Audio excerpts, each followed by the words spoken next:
Welcome back to another read aloud of Hero.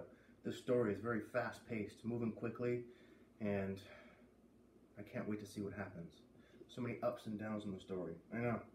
So we got a crazy bunny. We got Diego's favorite mug. I let him pick today. Always a good cup of coffee helps the story. Alright, so chapter 4. It had been a full month since his dad had died in the plane crash.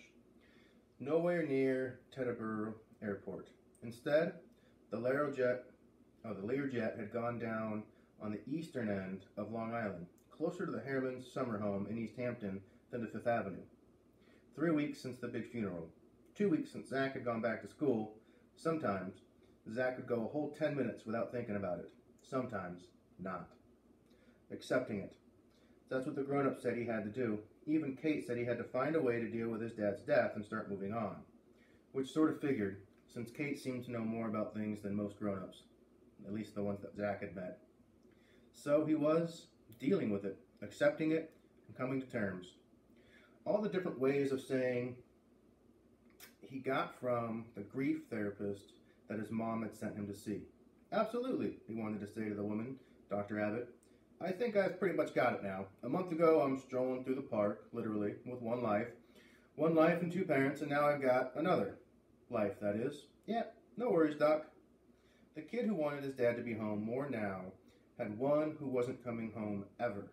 The kid who just wanted to be regular was never going to be regular again. The kid who didn't want to feel so alone and felt more alone than ever. Check, check, and check.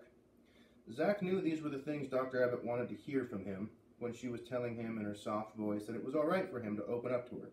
But he never said any of them out loud. Not in the 6 sessions with her that he'd had in the 2 weeks before he went back to school. Because by the end of the second week, it was mission accomplished, at least in his mind.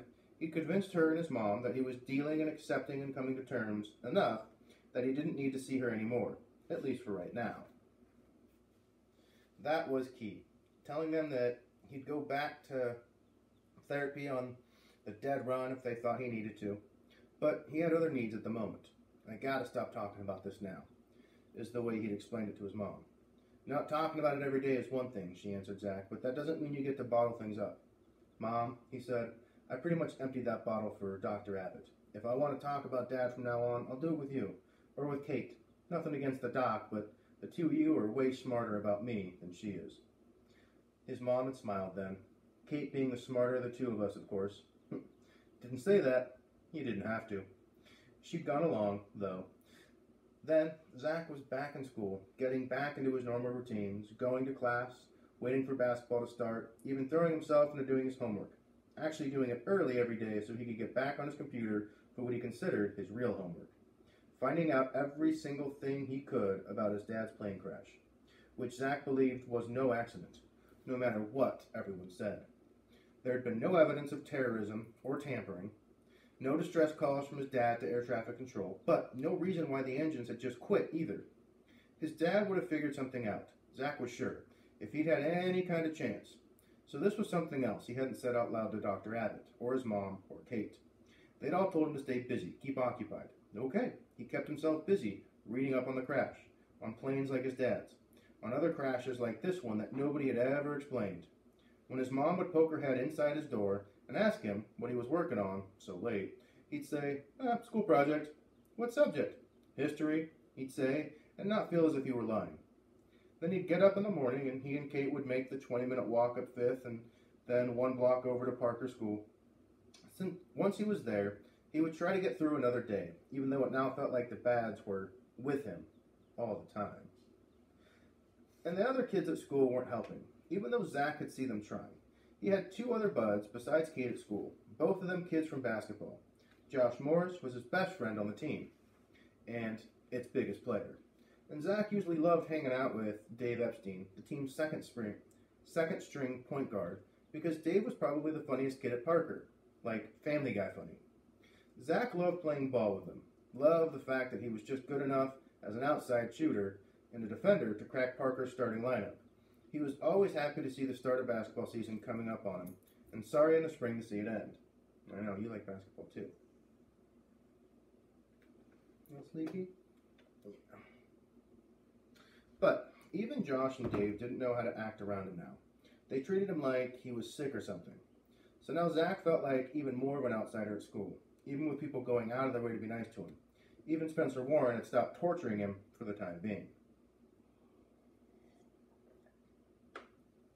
Zach knew in his heart that Spence, president of their class, captain of the football, basketball, and baseball teams, pretty much the captain of the whole world, was putting on an act, trying to act as concerned as everybody else, because, up until the crash, Zach had always considered his relationship with Spence Warren give and take. Spencer gave grief, and Zach would take it. Not the kind of grief his mom and Dr. Abbott worried about. No, this was the kind of grief that kids had given other kids at school since the beginning of recorded time. Zach had never thought about it this way until now, but after being with Dr. Abbott, he was convinced that there really ought to be grief counselors for the kind Spence gave. And always for the same reason, Kate. Spence wanted Kate for himself, simple as that. He hated that Zach and Kate were so close. He hated how much time they spent together and took every opportunity to make Zach pay for it. He told Zach over and over that the only reason the prettiest and smartest girl at Parker paid any attention to him was because her mom worked for Zach's parents. Kate's mom may be the paid help at your house, Spence said to him once, but Kate is your paid help everywhere else. Even though Spence was bigger and stronger than Zach by a lot, even knowing a fight would get them both suspended from Parker, Zach knew he shouldn't have let that one go. He should have thrown down right there and thrown a punch.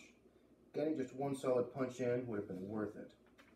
Zach knew that if you took something like that and let it go, then you were going to be taking it for as long as the two of you were in school together.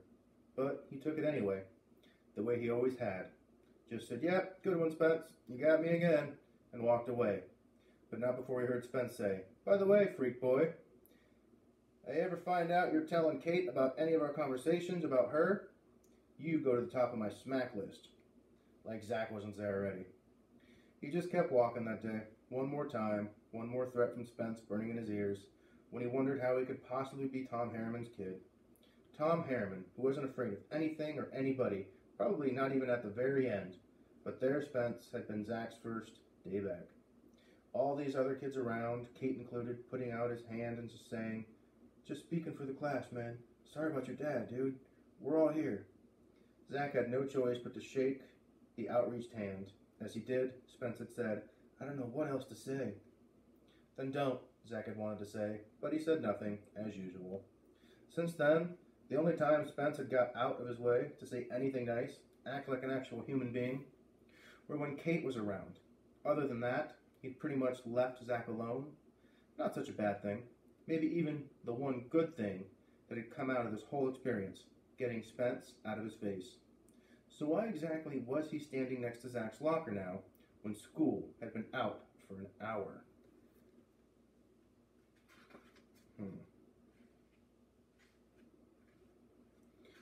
Alright. The next chapter seems very interesting, and I want to read it. But we're going to wait until tomorrow. I know. I just think it'll take too much time to read 2 chapters today. But I am really enjoying this, and I'm curious why he's standing next to Zach's locker. Oh, Spence. Characters like that, I hope, usually always get their comeuppance. Alright, let's figure out what happens tomorrow. Ooh, I just had a thought. Maybe Spence is one of the bad guys. Or maybe a kid of one of the bad guys.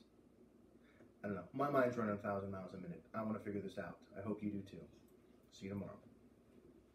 I guess we're done.